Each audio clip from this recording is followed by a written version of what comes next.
Hello, I'm Keith Ford and welcome to this edition of From the Vault. Today I've got a couple of my little Marlin 39As.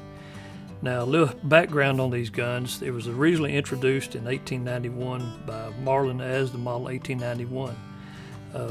It was lever action, had a loading gate here on the side that you could load the 22 cartridges in through, but that became problematic after a couple of years. They decided to go to a front loading tube, sort of like this right here. And then eventually in 1897 they changed it up again. And around 1921 they introduced the 39, which was just a more refined model of the original 91. And then in 1939 they come out with the 39A. On the 39As, they have a Microgroove rifling in them that's proprietary to Marlin that really makes it a super accurate little gun.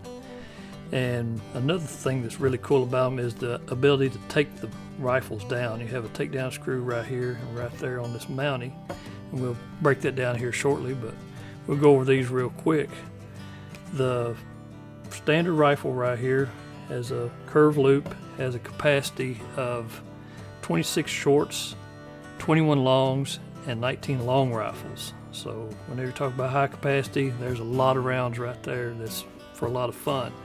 Now the little Mountie right here, which was introduced in 1954, features a little shorter barrel, where the rifle version had a 24-inch barrel. This one has a 20-inch barrel, but it still has the Microgroove rifling in it. Now the capacity on the Mountie is 20 shorts, 16 longs, and 15 long rifles. Now you can see right here on the Mountie where it has a straight stock and straight finger lever versus the curved pistol grip style of the original 39A. Both of them internally are the same. They're the same rifle, just different stocks, different finger levers, and different rifle lengths or barrel lengths. I'll go through and show you how to break one of these down real quick and kind of go over the differences between these two over the years. Now, looking back, the 39A really hasn't had any major changes over the years other than around 1974 whenever they changed the firing pin. There was little differences between there, but other than that, these guns have stayed the same the full run. So let's get down into breaking this, opening this up. And first we'll check, make sure that there's nothing in there.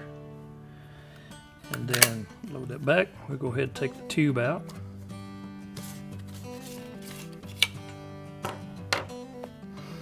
It back into that position there, and you'll take the screw, loosen that up, and gently pop this stock. Now then, you've got it broken down for easy cleaning.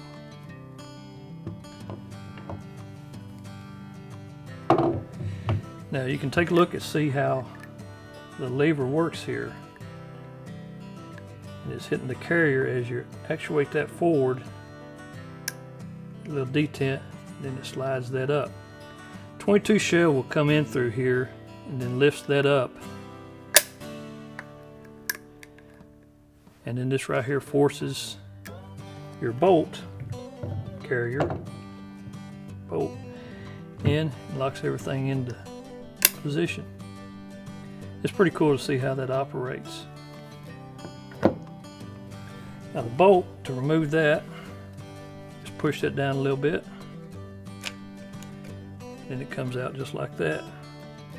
Then you can see there's your ejector, and then your bolt right there. And just drop that back in, gently push that down. She's back into position. And then to reassemble, a little tab in there like that.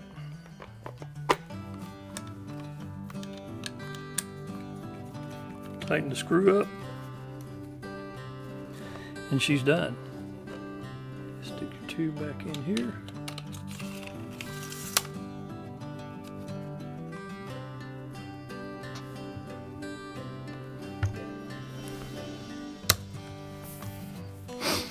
Now, this one right here is a 1986 model, and it's been lawyered up versus this 1960 model that I have here.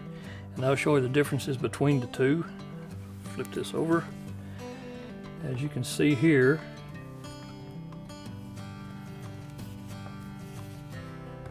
You notice a couple little changes on the receiver and the hammer. On the later model, it has a rebounding hammer. This one right here just has a standard hammer with a half-cock safety on it.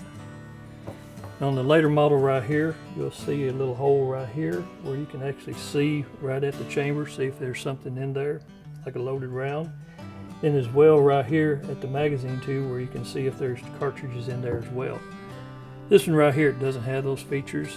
And as well, on the later model, it has the warning label on the side of the barrel where this one doesn't. These featured beautiful walnut stocks earlier on. Later on, you can see how they changed, but still, they're a fun little rifle to shoot. Now, around 2014, Marlin quietly pulled the 39A from production because of a lack of skilled labor to produce these guns, because they had a lot of quality issues with them. But last year, around 2017, they reintroduced it as a custom shop rifle. And the only drawback on that is that it's around $3,200. So if you can find a nice 39A in a gun shop somewhere that's a good price, I was just buying it, because they're great guns. My personal opinion, I would steer clear of the post Freedom Group acquisition rifles. Any of them from the early 90s on back, they'd be great guns.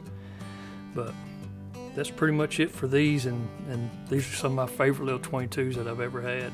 And I think if you ever have one, you'll enjoy it and never want to get rid of it. Thanks for watching. If you have a gun you'd like to see, just leave us a comment. We'll see you next time whenever we bring another gun from the vault.